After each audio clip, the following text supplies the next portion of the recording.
And this place here was used as a shelter, yeah? Yeah, yes. And as you can see, half of this house is destroyed. And as you can see, the top of it is completely dark because of the smoke. And it was destroyed by an earthquake? Yeah, by the earthquake. The whole city was hidden in the mountain. We all heard about cave towns before, for example, in the area of Cappadocia in Turkey. But have you ever heard about cave towns in Georgia? No, me neither. And that's exactly why we are in Vardzia today.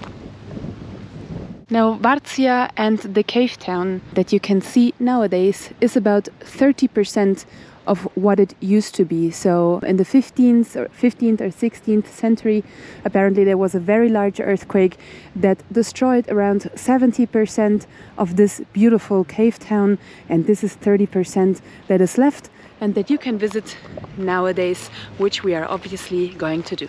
Or something like that.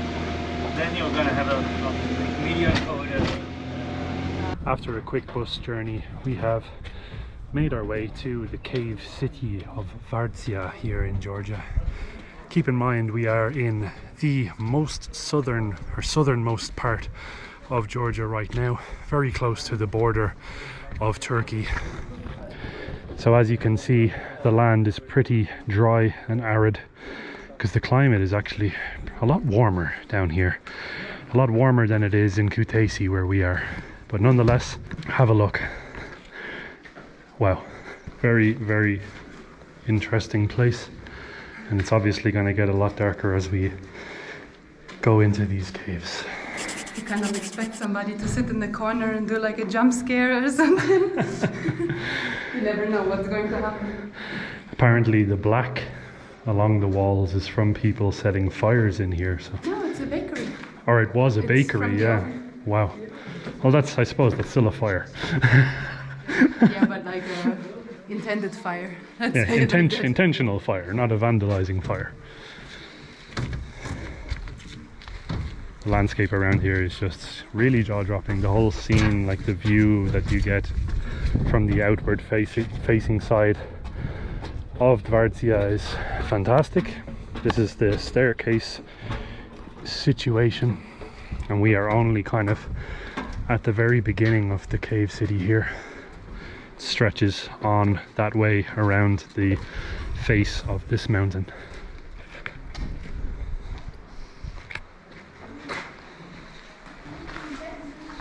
I told you this place was built in 12th century, but as you can see in front of you is a building, and this building was bell tower. Right now it does not have a bell inside of it because of the war reasons, and this bell tower was built here in 16th century, so this is not from the 12th, this is from 16th century. Oh my god, you guys, check out this beautiful entrance here. It is from a later century than when it was built, the monastery, and in here you have this very, very stunning ceiling, and it looks like a lot of swallows are kind of nesting here. And from here you have the most amazing view. Can you imagine waking up in the morning and having this view for yourself?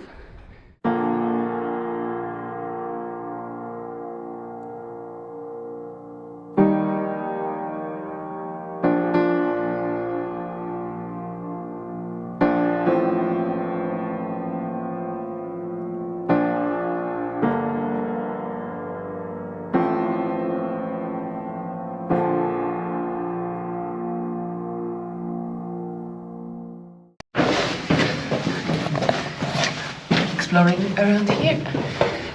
There are two different ways of exploring. It's the claustrophobic way, which we are doing right now, and there is the easy way. So you can go there. This is crazy. Can you imagine building all of these tunnels with no modern technology? I certainly can't.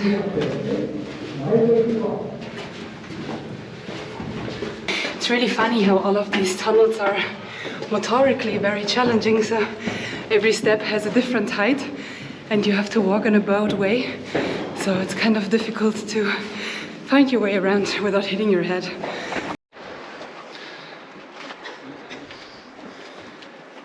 And this place here was used as a shelter, yeah? Yeah, yes, this place was shelter, and the tunnel which you walked through always was full with doors, but because of the timing and because of the wars, there are no more doors, and it had many doors because this road goes to shelter. And from here begins the secret tunnel. Oh, secret tunnel. But it is not secret anymore. Sounds so mysterious. And the interesting is that on the left side, it's a huge hole there. So this means that this quarry, which was buried there, was huge, and it could take several tons of water, wine, or honey. Hopefully honey. Quarry is a clay vessel, which you can come in, please. And, feel like home. So quarry is, you know what is quarry. We had a wine and dine together. Of course. So guys, quarry is a clay vessel, and Georgian winemakers were using since the ancient times. They were using it to prepare the wine. When they were pressing the juice, when they were pressing the grape, and then they were taking the juice inside of the quarry, and they were waiting for the fermentation process. And here we have several sizes of the quarries, and as I already told you, some of them were for wine, some of them for water, and some of them for cheese. Mostly these quarries were used mostly it was used for wine, but people were also keeping cheese and honey inside of it. Was it called a quarry here as well, or was it Churi? Oh, you remember it here, Churi. Churi here. In west part of Georgia, we call this clay vessel quarry, and in east part of Georgia, it's called Churi. Okay. They are both same. Georgia is one of the oldest country in the world, and according to the legend, Georgia was converted into the Christian faith by the woman from Cappadocia, and she was Saint Nino. As we know, when she arrived here, she did not have a cross with her, so she made her own cross, and she made cross from a wine tree, and the cross had this kind of shape, and that's why we have many this type of crosses here. This type of cross is called Cross of Saint Nino, and it represents the beginning of the Christianity here. And behind you is the icon of Saint George. Saint George was also from Cappadocia, and he was the soldier in Byzantium army. When he was a soldier in Byzantium army, the ruler of Byzantium Empire was Diocletianus. And from the history, most of the people know that Diocletianus was the biggest enemy of the Christianity. When he found out that George was a Christian, he tortured him. And this icon here represents when the strong will and when the kindness is winning against the evil. And as you can see, Saint George here kills dragon, and in some icons Saint George is killing snake, and in some icons Saint George is killing the man. This man is Diocletianus. Diocletianus, dragon and snake are the symbol of evil. And Saint George is the most famous saint here in the territory of Georgia, and he's the reason why English language people call Georgia, Georgia. First time when Georgia was called Georgia, it was by French crusaders. In the first part of the 12th century, that we Georgians had very big battles against Turk Seljuks, and the biggest battle we fought against them was known as the Didgori battle. And in this Didgori battle, we were helped by the French crusaders. Their number was only 200. They were from Jerusalem kingdom. Baldwin II, king of Jerusalem, sent them here. And when they saw that Georgian people worshipped mostly Saint George, they called our country not Sakartvelo, but Georgia. Maybe it was really hard for them to pronounce Sakartvelo. Wow. Oh my god. After spending a few hours inside the cave city of Vardzia here, our minds are blown. We learned so much, and that place is so expansive, so massive, and truly unforgettable. Very, very challenging as well, as I said already, for your motorical skills, because you're walking kind of hunched bowed down, over, yeah. And every step you take has a different height, so it's very, very interesting. It's a lot of fun, actually. I thought it was very, very interesting and super beautiful in there as well. If you see what they were able to preserve. And there, I don't know if we included it in the video or not, there are 3 monks still living there and looking after the monastery and so on. So it's still a monastery that is working. Crazy.